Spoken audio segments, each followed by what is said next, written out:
Jason White, how is he going to fit in, or do you know yet, in the scheme of things? Jason, is obviously a guy that's going to compete at the tailback position, and we know what we really have with him from a special team standpoint. But we'll have to go through camp here and see how everything shakes out. But Jason is just obviously a great leader for us.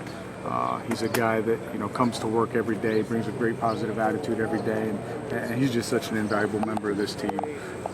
What his role is right now is he's running the tailback position, and we'll have to see how things shake out here through camp. But I know one thing, that he's going to play an important part of this team. Thanks. Kirk talked a little bit about Marcus's pad level being lower last week in Chicago. I think people talked about it last year. What strides, obviously you've only had one practice, I'm not talking now, but what strides have you seen from him this spring? Is he getting along with the program there? Yeah, a lot of that, John, comes down to just experience.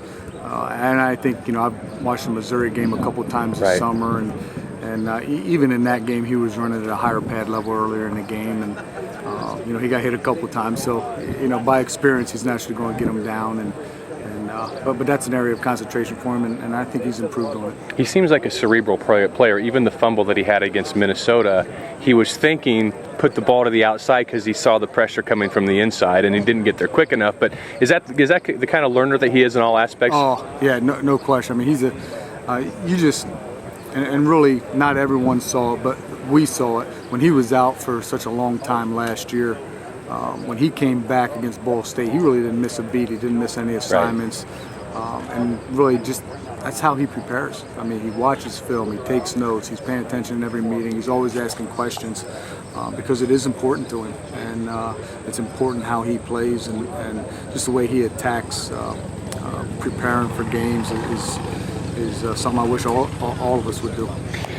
Offensive line this year, at least right now, the depth looks pretty solid. Looks like you could have a pretty good offensive line. Obviously, that's going to help the running back crew. When you look at your crew in total, maybe you still don't know exactly what you're going to have at the Big Ten level from the young kids. But are you excited about some of the names that Iowa fans aren't familiar with yet, like a Mikael McCall and people like that? Yeah, the one thing with all three of those guys, Mikael and Jordan and Damon, it seems like they all have a great attitude and they're willing to work, and that's 50% of the battle. Right. We can get them ready, but those guys are coming in here with a great attitude and they're willing to work, and we'll have to see how camp goes, for all three of those guys. But from what I've seen right now, it's been pretty positive.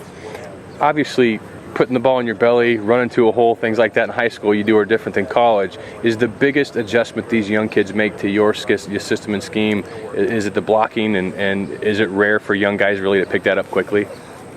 Yeah, I think a lot of that is again, it comes with experience, just being in our system and the practice that we're going to give them. They get that. I think the biggest adjustment for anybody coming from high school to the Big Ten is just the speed of the game.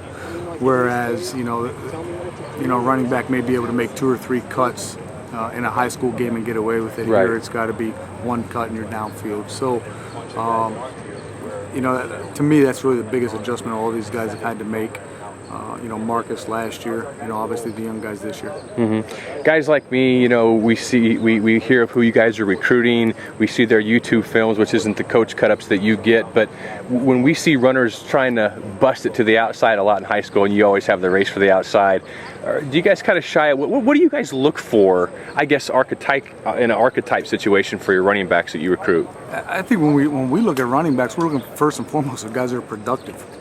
There's a bunch of different body types and ways running backs gain yards. You look at Freddie Russell was obviously a different running back than Sean Green, but they were both extremely productive. The biggest thing I think we need to look at, the guys that are productive, guys that are tough, guys that have a passion for the game of football, and if we can find those things, usually everything else will take care of itself.